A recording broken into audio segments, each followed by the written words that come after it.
el compromiso de que más allá de las gestiones, los propósitos se trasciendan y no se pierda esta maravillosa manía, digamos así, de cada tanto llevar adelante actividades de naturaleza académica.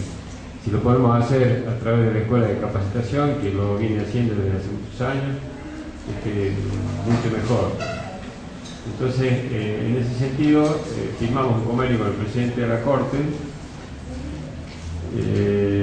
con el consenso de toda la comisión directiva, y descontando que va a contar con el beneplácito de todos los colegiados, porque para beneficio de ustedes y de todos nosotros, de manera que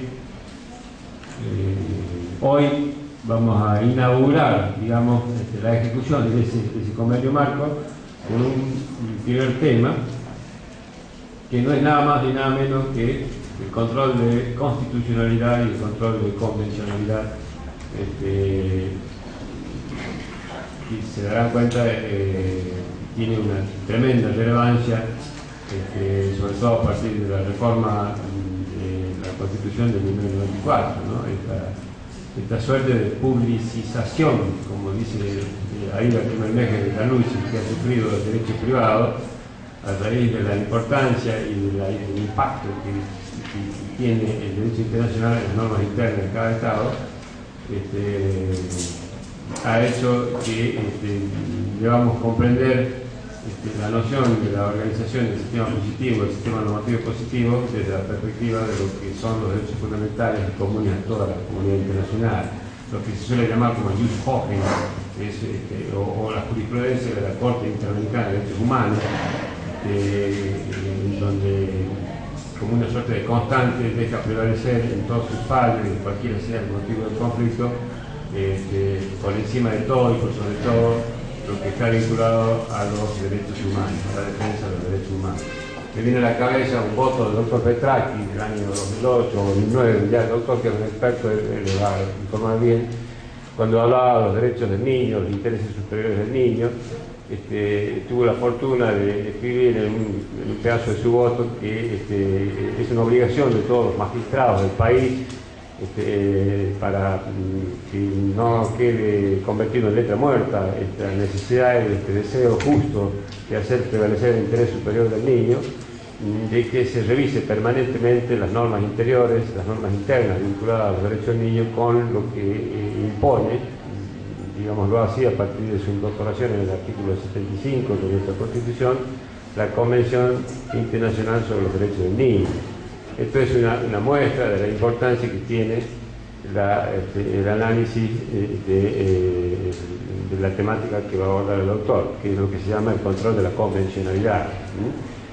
Hasta qué punto los jueces, nuestros jueces, los jueces en el análisis y el control del derecho interno, además del control de constitucionalidad bajo el sistema o la modalidad de control difuso que todos ustedes ya conocen, tiene también la necesidad y la obligación, diría yo, de adecuar las normas de derecho internos a lo que imponen las convenciones internacionales, que hoy ya son también parte de nuestra Constitución. Las convenciones internacionales están elaboradas en función de una premisa, que es podríamos decir así, la síntesis de que allí se resume la conciencia internacional respecto de los valores que son comunes a todos los países o a la gran mayoría de los países del mundo. En ese sentido, no parece para nada desatinado, al contrario, que los estados adecúen sus normas internas, su derecho positivo interno a estas convenciones internacionales. Básicamente sobre esto es lo que se va a tratar en este primer emprendimiento que vamos a hacer de forma conjunta con la Corte. Este curso, y le digo curso, que no es una simple charla, por la importancia que tiene para ustedes, está dividido en 4 módulos, tiene una evaluación final, se está tratando de hacer, de lograr la incorporación del valor, como lo que nosotros llamamos el crédito académico, para quienes hagan doctorado o maestría en sistemas semiestructurados o estructurados, donde les piden X número de horas cátedra, de manera que les va a servir doblemente. Primero, porque la evaluación, y ya me ha comunicado el doctor, la evaluación final que se va a hacer va a implicar, además de que se apruebe o no el curso y que le acrediten los puntos necesarios para, bueno, para un concurso que ustedes puedan utilizarlo, ya sea en la docencia o en la carrera judicial, también se va a tratar de que se publiquen en alguna editorial de nivel importante en el país, con el prólogo, con la intervención de algún jurista de nota. De modo que los mejores trabajos, posiblemente los mejores 3, 4, 5, 10, eso ya lo verá el doctor, van a ser seleccionados y publicados en un compendio bajo la tutela de un jurista de nota, lo cual, como verán, tiene una importancia superlativa para cualquiera de nosotros. Bien, va a dar comienzo con este curso el doctor Federico Abel, como ustedes ya lo pueden observar, es muy jovencito, pero está suficientemente educado intelectualmente y académicamente como para abordar con jerarquía este tema, que no es nada sencillo. Es abogado, es periodista, es especialista en Derecho Procesal Constitucional, especialista en Derecho Constitucional, es docente en Derecho Público, en Derecho Constitucional, se desempeña también como auxiliar docente y docente en Filosofía del Derecho en la Universidad de Córdoba, en el Centro de Especialización Ricardo Núñez del Poder Judicial de Córdoba también se desempeña, en fin, tiene numerosas conferencias, infinita cantidad de conferencias dictadas en el país, en el extranjero, y también una gran cantidad de publicaciones sobre temas vinculados a su especialidad. Así que les cuento que va a ser un éxito esta primera jornada y bueno, espero que la disfruten. Y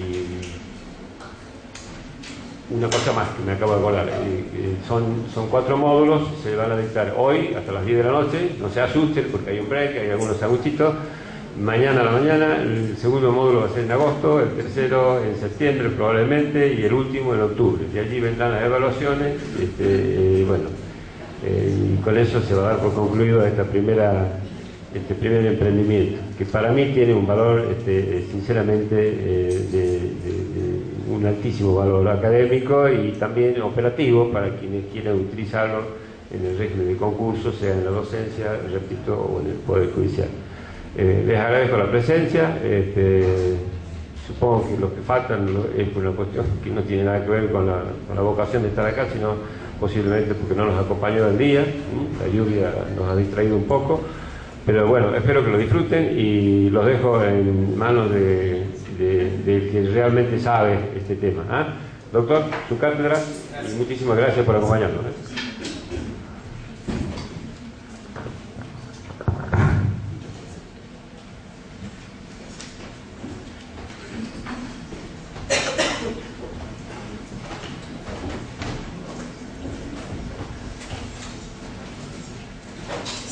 Sin micrófono ¿me pueden escuchar? ¿Sí?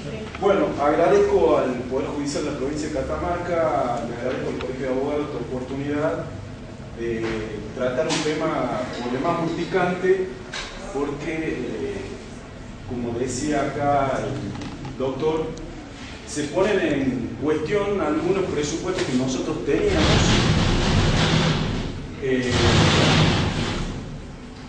En el sentido de que vamos a ver cómo hay una convergencia entre ese sistema de control de constitucionalidad que nosotros tenemos, digamos, desde aquella famosa causa Sojo, y siguiendo a la Corte de Estados Unidos, y vamos a ver cómo, en forma paralela, teniendo en cuenta que, como bien dijo el doctor, como consecuencia de la reforma del año 94, nosotros ya no tenemos una constitución, sino que tenemos un bloque de constitucionalidad, un bloque de convencionalidad, que hizo que nuestra propia constitución haya, según algunos autores, ya no sea una constitución estrictamente rígida, sino una constitución semiflexible, en la medida que permite, siguiendo determinados mecanismos legislativos, luego la celebración, la ratificación de algunos tratados de derechos humanos, con lo cual ese bloque de constitucionalidad se va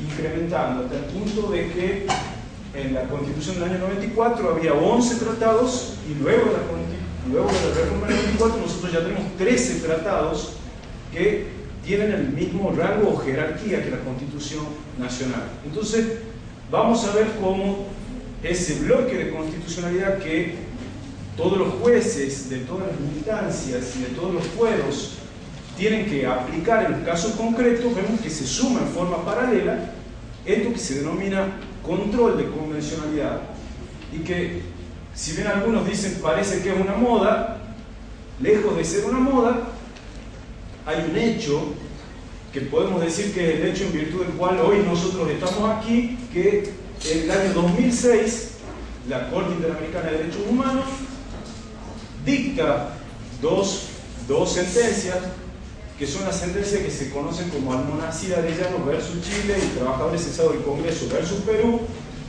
donde se establece allí que aquel control de convencionalidad que la Corte Interamericana ya hacía desde su instalación en 1979 en San José, Costa Rica, la Corte dice que en forma paralela, antes de que el caso llegue eventualmente a San José de Costa Rica, los jueces de Catamarca, de Santiago de Chile, de Tucumán, etc., es decir, de aquellos países que forman parte del sistema, en forma paralela hagan, además del control de constitucionalidad en aquellos casos en los que tienen esa competencia, como es el caso de Argentina, en forma paralela hagan ese examen de compatibilidad entre la legislación interna y los tratados que forman parte de ese bloque de convencionalidad.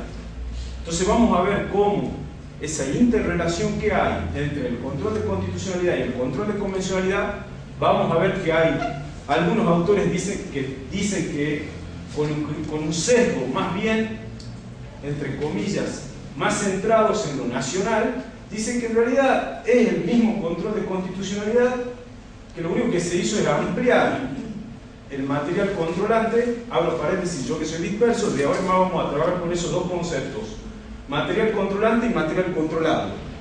El material controlante es el bloque de convencionalidad y el material controlado es el caso que hay que resolver, ¿sí?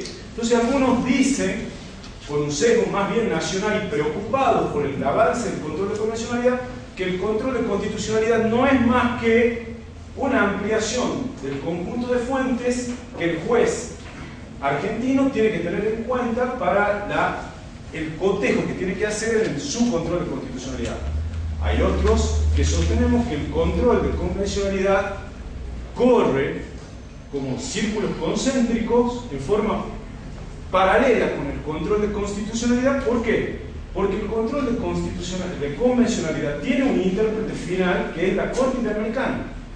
Y eventualmente vamos a ver que, habiendo colisión entre la interpretación que pudiese hacerse internamente con la que fija la Corte Interamericana en su carácter de intérprete final, fundamentalmente el Pacto de San José, pero de los demás tratados que forman parte de este espacio interamericano, vamos a ver que, y mañana lo vamos a ver con un caso concreto de Argentina, que es la famosa causa René Derecho de Argentina, que se llama Bueno Alves en San José de Costa Rica.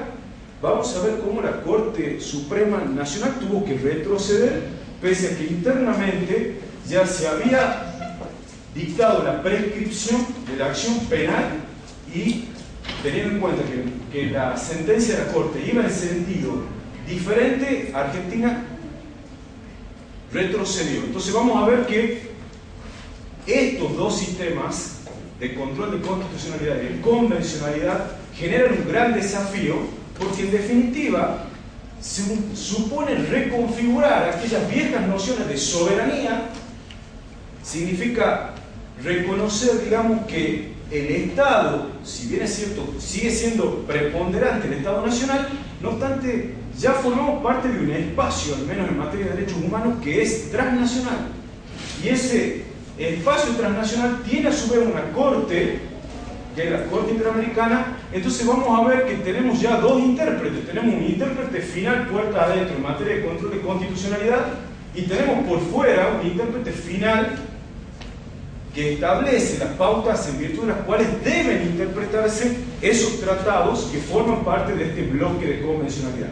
Entonces, las tensiones que hay entre estos dos sistemas, las tensiones, la armonía que hay también, pero también las tensiones que puede generar son un poco el objeto de estudio, si se quiere, el objeto en virtud del cual vamos a tener estas charlas de ahora hasta octubre. Espero que les sirva para su tarea cotidiana, es decir, ya sea aquel que está en el órgano jurisdiccional que ya tiene que hacer el control de convencionalidad, pero el abogado que al mismo tiempo que tiene en su argumentación es pedir el control de convencionalidad e instarlo, y lo mismo pasa para que aquellos que o ejercen la defensa pública o al mismo tiempo para el fiscal, porque para el Ministerio Público Fiscal, puesto que la Corte Interamericana dice que todo el Estado nacional, con toda su autoridad pública, queda sujeto a ese control de convencionalidad y a ese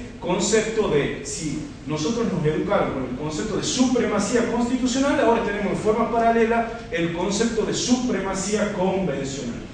Es decir, el primado de los derechos humanos que nosotros hemos decidido soberanamente y voluntariamente, la Argentina ha decidido voluntariamente en un momento dado de reconocer la competencia contenciosa de la Corte Interamericana, y dice la ley por la cual Argentina ratifica el Pacto de San José, que es el reconocimiento de la competencia contenciosa de la Corte Interamericana y por tiempo indefinido. Es decir, que nosotros nos hemos atado por tiempo indefinido a este sistema. Es decir, que lejos de ver al control de convencionalidad como una intromisión en los asuntos internos, es una manera de haber puesto los derechos fundamentales, y tras la experiencia de la Segunda Guerra Mundial, de lo que pasó fundamentalmente con el nazismo, los estados se volvieron al mismo tiempo peligrosos para el ser humano. Entonces lo que se hace es poner los derechos fundamentales por fuera de las contingencias nacionales con la creación de estos sistemas regionales. En el mundo tenemos tres sistemas regionales. Tenemos un sistema universal con la ONU y con una Corte Internacional de Justicia, pero en esos casos la controversia es entre estados, o el caso de, por ejemplo, las pasteras. Y luego tenemos tres sistemas regionales, que son el sistema europeo, que es el más viejo, el sistema interamericano, que se fue construyendo en forma paralela al europeo, pero que incluso ha avanzado más que el europeo en algunas cuestiones, como el control de convencionalidad. Y tenemos en forma paralela el que está en construcción, el más joven, que es el africano. ¿Está claro? Esos son los tres sistemas regionales que se fueron construyendo. Y los europeos, a su vez, que avanzaron mucho más en la integración, justamente porque el germen estuvo allí en Europa, en la Alemania nazi, estuvo el germen de aquello que la manifestación de lo que el Estado-nación podía hacer con los seres humanos, fue el avance que tuvo en Europa, la Unión Europea, de manera tal que en Europa también tienen una integración comunitaria que no tenemos todavía en el marco del Mercosur o del ALBA, todavía son muy incipientes, pero en Europa tienen dos sistemas de integración, uno en materia de derechos humanos con la Corte Europea de Derechos Humanos como cabeza, y que le exige a cualquiera de los países que quiera sumarse a la Unión Europea ratificar la Convención Europea de Derechos Humanos, y en forma paralela, como hay mecanismos de integración, hay una moneda única, hay un parlamento único, etc., hay lo que se llama el derecho comunitario. De manera tal que el juez europeo tiene que hacer no solamente el control de convencionalidad, sino el control de comunitariedad. Miren hasta lo que está llegando, miren a lo que están llegando, esto que el derecho internacional, que al menos tenemos planes viejos en las facultades de Derecho, lo vemos, decimos, derecho internacional, una cosa rara, lejana, tenía como sujetos a los estados, y ahora estamos viendo que hay dos fenómenos paralelos. Bien lo anticipó aquí el doctor, el fenómeno de la internacionalización del derecho constitucional y al mismo tiempo de la constitucionalización del derecho internacional, donde vamos a ver que en nuestro sistema interamericano, vamos a ver que el juicio, entre comillas, que se le hace al Estado Nacional ante la Corte Interamericana, lo hace un damnificado particular. Todavía el sistema no es como el europeo, donde directamente cualquier damnificado va a la Corte Europea, sino todavía tenemos el filtro de la Comisión Interamericana. Pero amén de eso, vamos a ver que el juicio es contra el Estado Nacional, lo que implica que se le reconoce a la víctima, al ser humano, se convierte en un actor fundamental en el derecho internacional de los derechos humanos.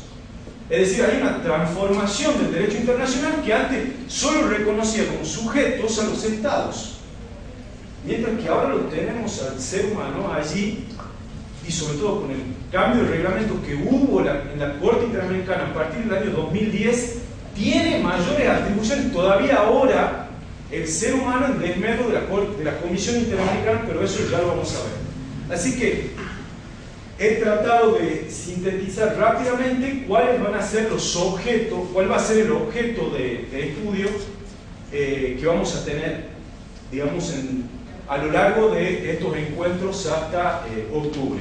¿Sí?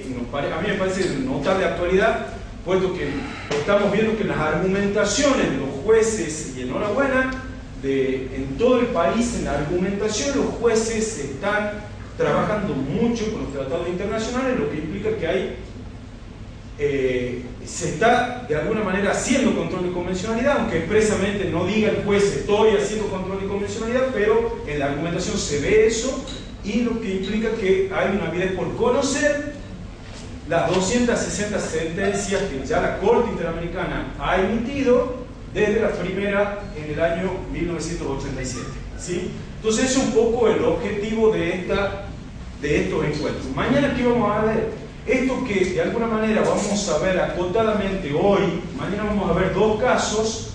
Yo les había mandado por email para que ustedes vean no la larguísima sentencia que tiene la Corte, pero sí quería que vean un voto en disidencia. Vamos a ver un caso relacionado con Chile y un caso relacionado con Argentina, que yo solamente quería que ustedes vean las disidencias. Yo les voy a exponer los casos para que luego nosotros podamos debatir estas cuestiones para ver cuál es la intensidad que el control de convencionalidad está teniendo o hasta dónde está llegando.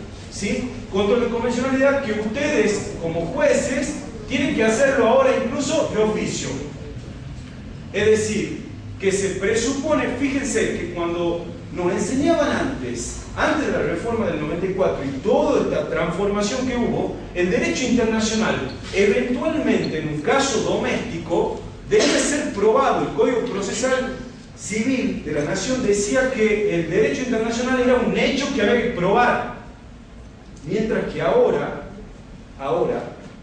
el derecho internacional debe ser aplicado por el juez incluso de oficio. Miren hasta dónde llega la transformación, lo que presupone que el juez nacional conoce el bloque de convencionalidad. Es decir, que como dicen algunos autores, entre ellos Sagüez, se le pone al juez nacional una pesada carga, que ya no es solamente conocer la jurisprudencia de la Corte Federal, sino ahora también conocer la jurisprudencia de la Corte Interamericana. Porque si uno va a hacer el control de convencionalidad en el caso concreto, lo que implica hacer el filtro previo para evitar que eventualmente Argentina sea sometida a un proceso internacional ante la Corte de San José, el juez nacional tiene que velar por la aplicación de esas disposiciones de los tratados internacionales en el caso concreto, lo que implica que conoce los tratados y conoce al mismo tiempo la interpretación que sobre ellos ha hecho la Corte Interamericana, que es el intérprete final, oficial, que tiene este sistema. ¿Está claro?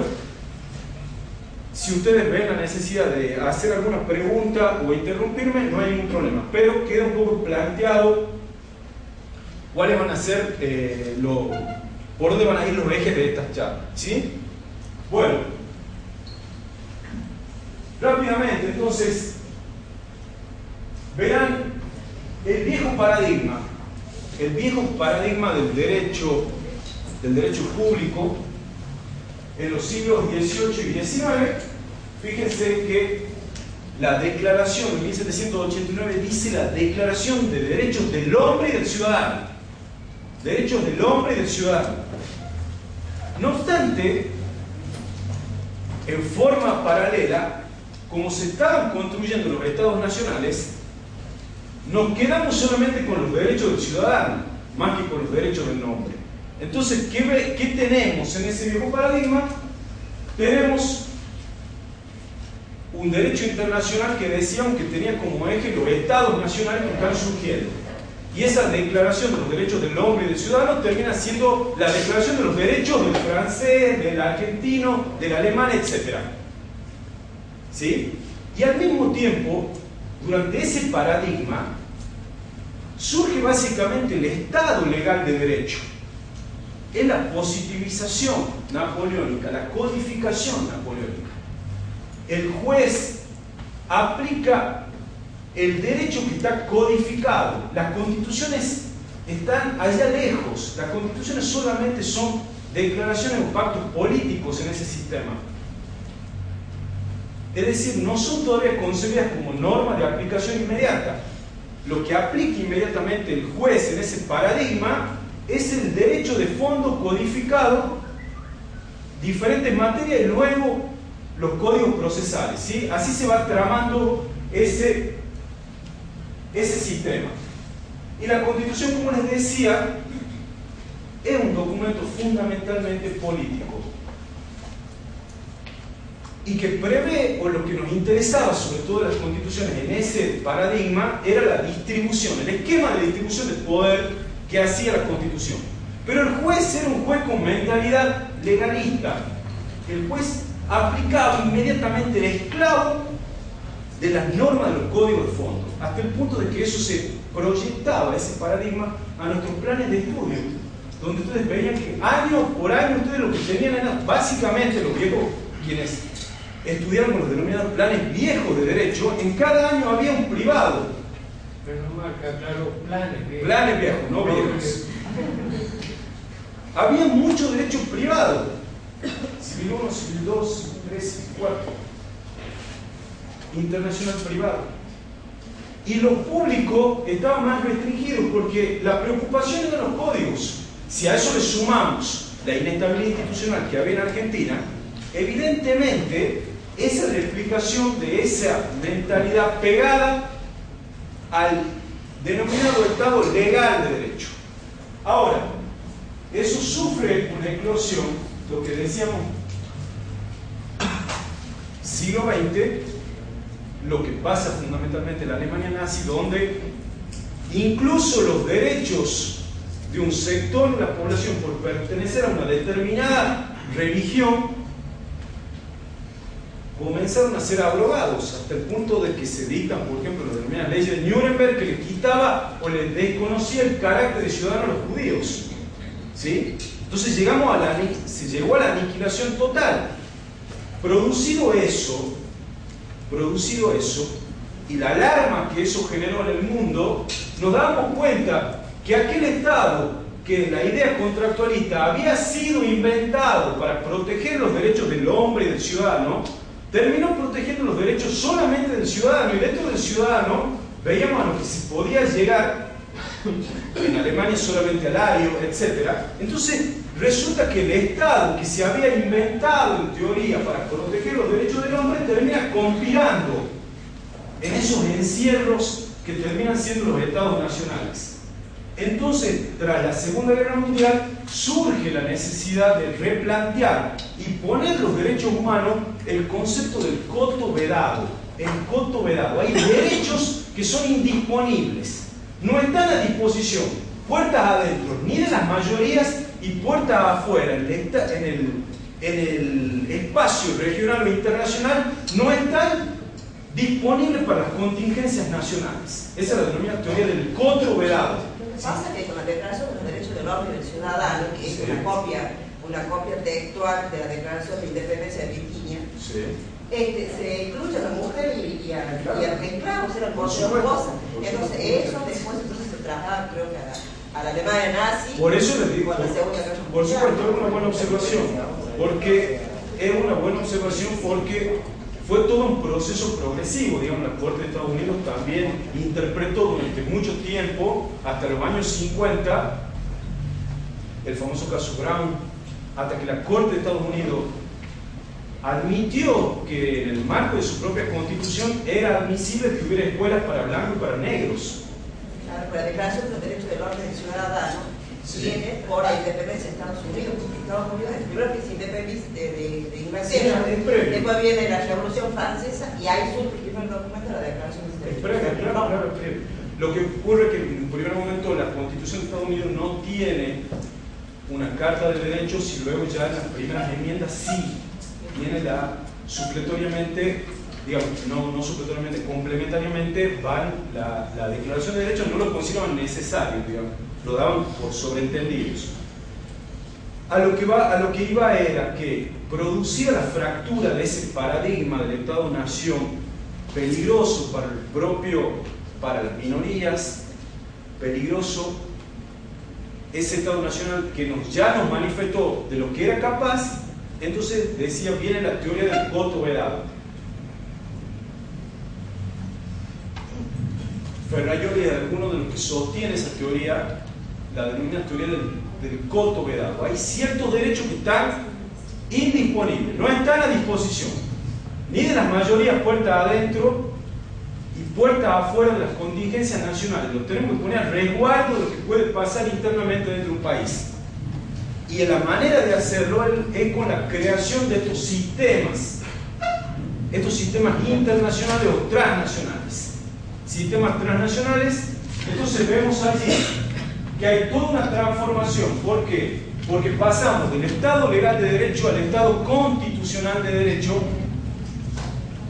La Constitución deja de ser una norma, deja de ser un mero documento político que tenía una serie de buenas intenciones o simplemente un esquema de distribución de poder para ser ya la norma de normas.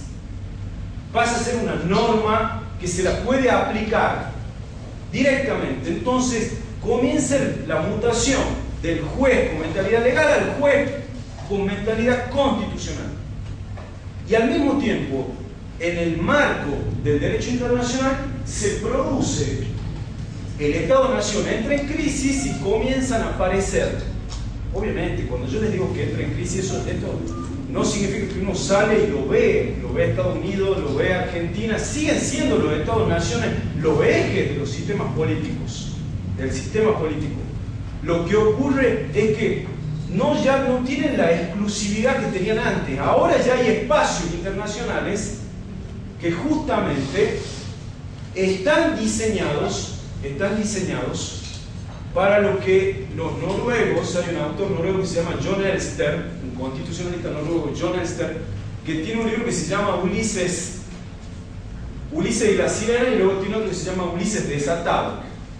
Dice que las constituciones son, jugando con la idea de Ulises atado el mástil para no escuchar los cantos de sirena, dice que las constituciones y los tratados internacionales son el mástil a la cual los estados nacionales en su momento de lucidez se atan para justamente autorrestringirse ellos mismos de lo que ellos mismos pueden hacer en sus momentos de desvaríos.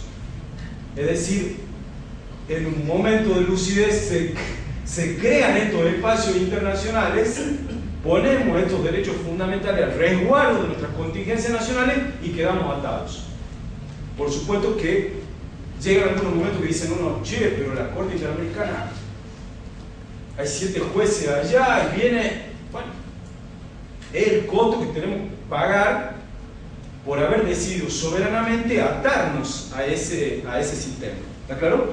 Entonces, allí tenemos que en ese nuevo paradigma advertimos Estado constitucional de derecho, advertimos la Constitución, norma operativa, norma con plena operatividad, advertimos que los estados nacionales terminan entrando en crisis y se crean espacios internacionales, y al mismo tiempo vemos que ese fenómeno repercute en todo nuestro esquema, y la prueba es que en Argentina, como consecuencia de la reforma de 1994, aunque antes de la reforma del año 94, ya en 1992, en la famosa causa Menegian contra Sofovich, la Corte de 1992 ya había reconocido que los tratados internacionales celebrados por Argentina tenían jerarquía superior a las leyes. Como consecuencia de la reforma del 94, lo que hacemos es darle a los tratados la misma jerarquía que a la Constitución. Por eso decíamos, ya no tenemos una Constitución, ahora tenemos un bloque de constitucionalidad, un bloque de convencionalidad. Y al mismo tiempo, como estos tratados, el Tribunal Europeo dice que los tratados están vivos.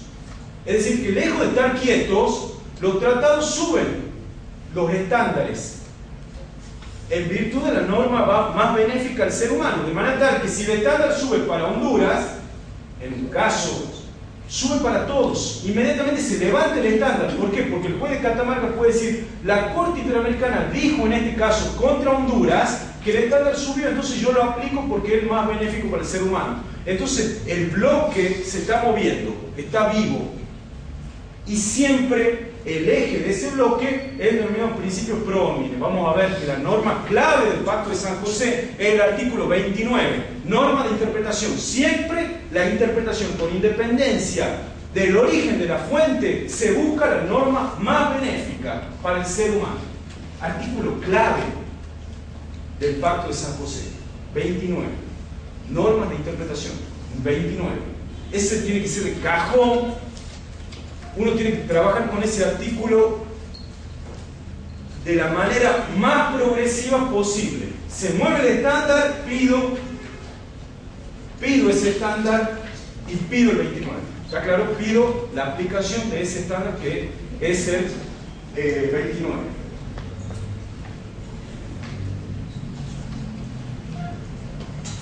Entonces vemos, para sintetizar esta primera parte, entonces vemos una tendencia.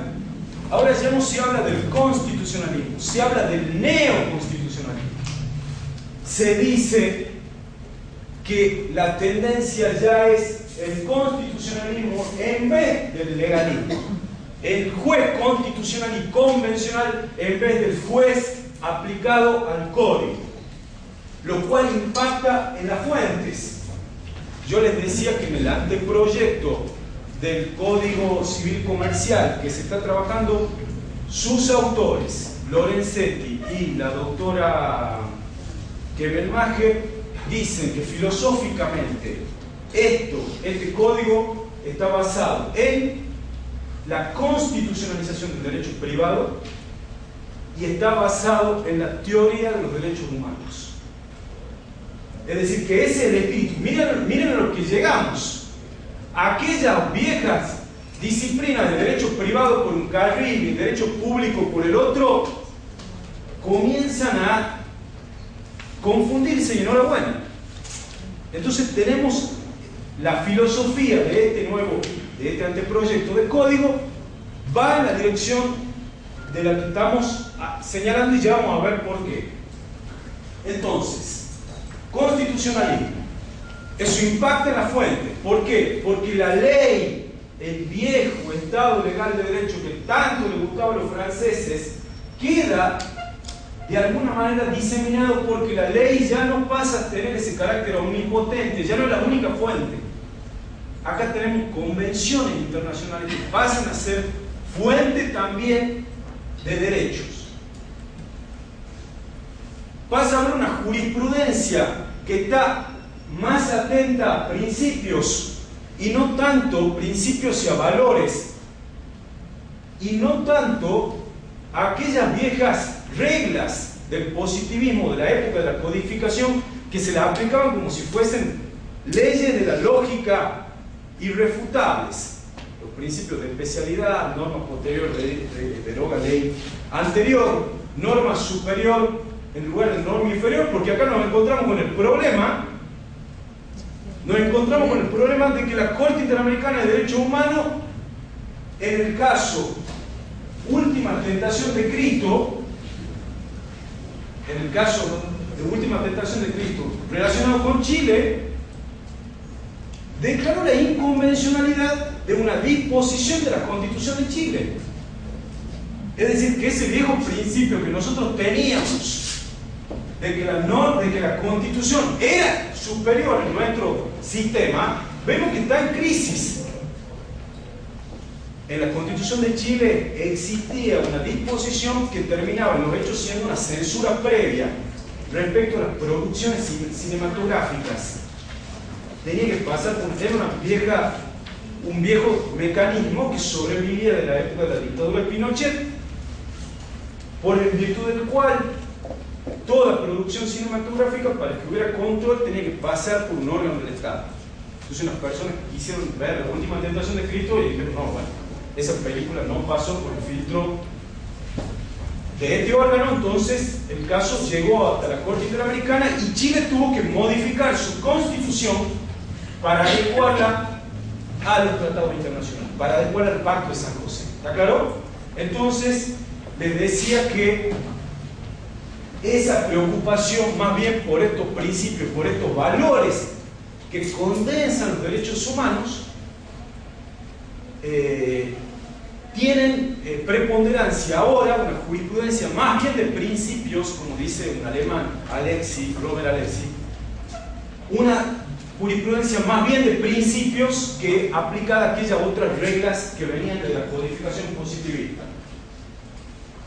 En esta tarea interpretativa, la ponderación, entendida como el método en virtud del cual el juez tiene que sopesar valores, principios, gana terreno respecto de la vieja subsunción, el famoso juez que quería Montesquieu, que lo único que hacía era buscar el presupuesto o la norma general, buscar el presupuesto de hecho, ver si se aplicaba o no, y mecánicamente aplicaba la conclusión que la norma general preveía. Entonces aparece, no sé si ustedes se dan cuenta que muchos autores hablan mucho de la argumentación. La argumentación gana terreno. Ya no hay aplicación mecánica de la norma. La tarea de la argumentación del juez es fundamental en esta tarea de cómo sopeso estos derechos humanos que al mismo tiempo vienen también ellos en bloques. Porque estamos hablando de los derechos humanos y nos decimos, ¿qué son los derechos humanos? ¿Qué son los derechos fundamentales? Y hay muchas definiciones, pero hay una que me interesa mucho de Alexi, de este alemán, que dice que los derechos fundamentales o humanos suponen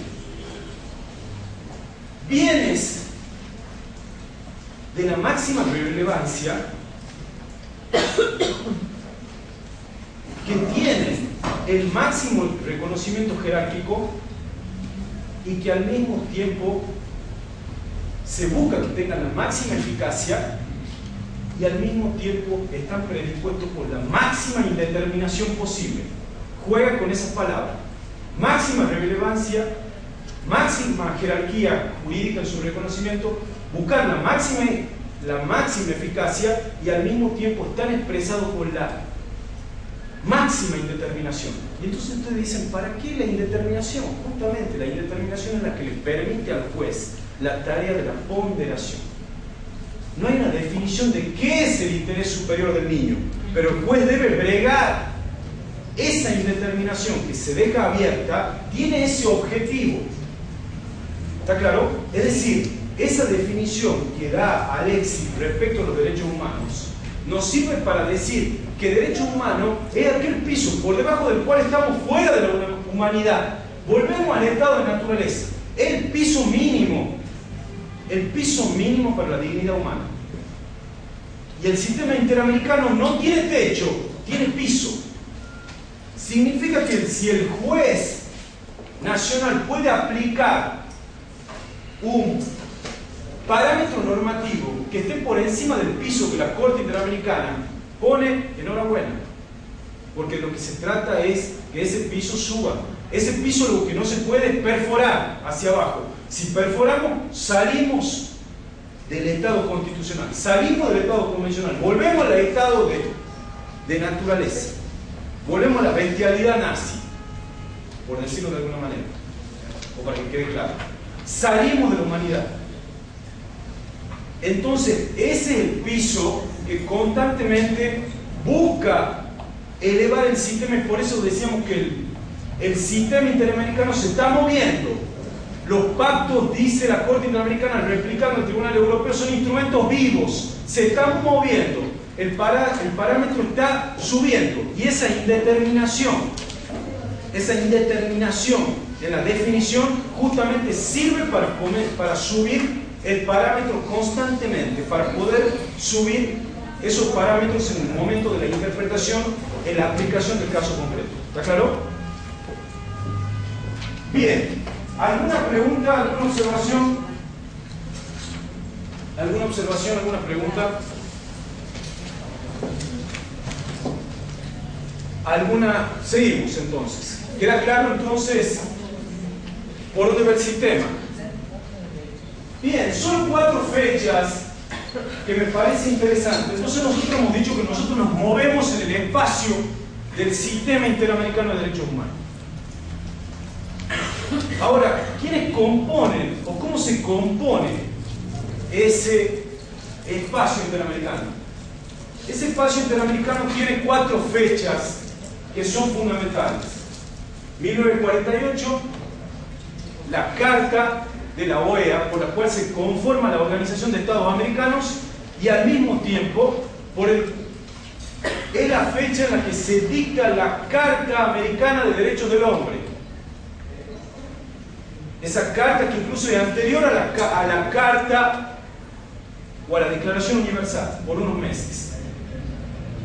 Entonces, 1948, la Carta, perdón, 1948 primero la OEA, conformamos la OEA y tenemos esa carta. 1958 hay otro dato muy importante: la Comisión Interamericana de Derechos Humanos es anterior a la Corte Interamericana de Derechos Humanos. Se establece o se la reconoce a la Comisión Interamericana de Derechos Humanos, se establece la Comisión Interamericana.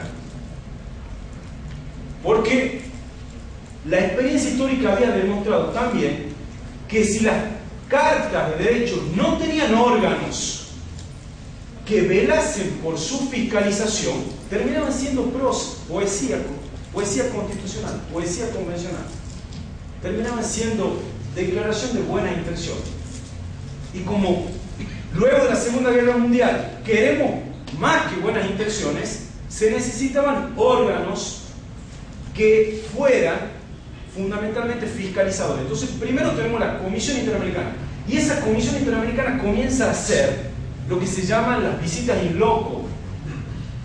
Es decir, usted país suscribió la carta, la comisión llegaba a un país y tomaba nota. Nos pasó durante la dictadura militar que la Comisión Interamericana vino a la Argentina y a algunas provincias y tomaba nota de qué decían los familiares de supuestas víctimas del accionar del terrorismo de Estado. ¿Está claro? Luego tenemos en el 69 ya el Pacto de San José de Costa Rica, que pasa a ser la Constitución en el espacio interamericano, la Constitución de los derechos humanos que tenemos en nuestro sistema interamericano. Y ese Pacto de San José,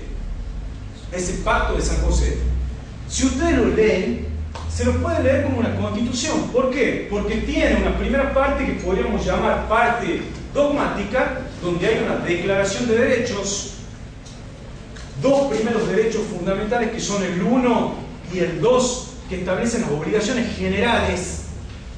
Esos dos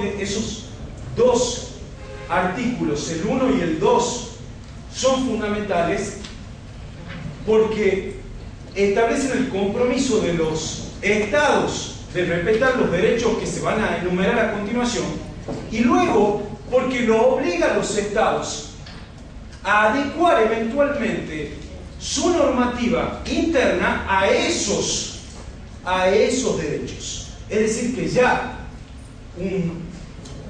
una pica en Flandes respecto al control de convencionalidad está puesto ahí. Es decir, el Estado no solamente no puede dictar legislación que vaya en contra de los derechos que se establecen en el pacto, sino que al mismo tiempo tiene una obligación de hacer. ¿Qué es la obligación? La obligación de adecuar su legislación interna al aseguramiento de esos derechos. ¿Está claro? Y por eso hoy ustedes verán que jurisprudencialmente hay muchas sentencias.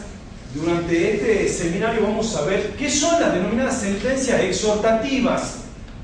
El viejo esquema kelseniano, que yo solo me fijaba si la norma era constitucional o inconstitucional y la aplicaba o la desaplicaba en el caso concreto, quedó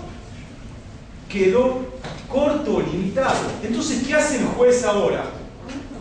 ¿El juez qué hace o qué puede hacer? Y no solamente la Corte de Catamarca, o no solamente una Cámara de Catamarca, lo puede hacer un juez de primera instancia.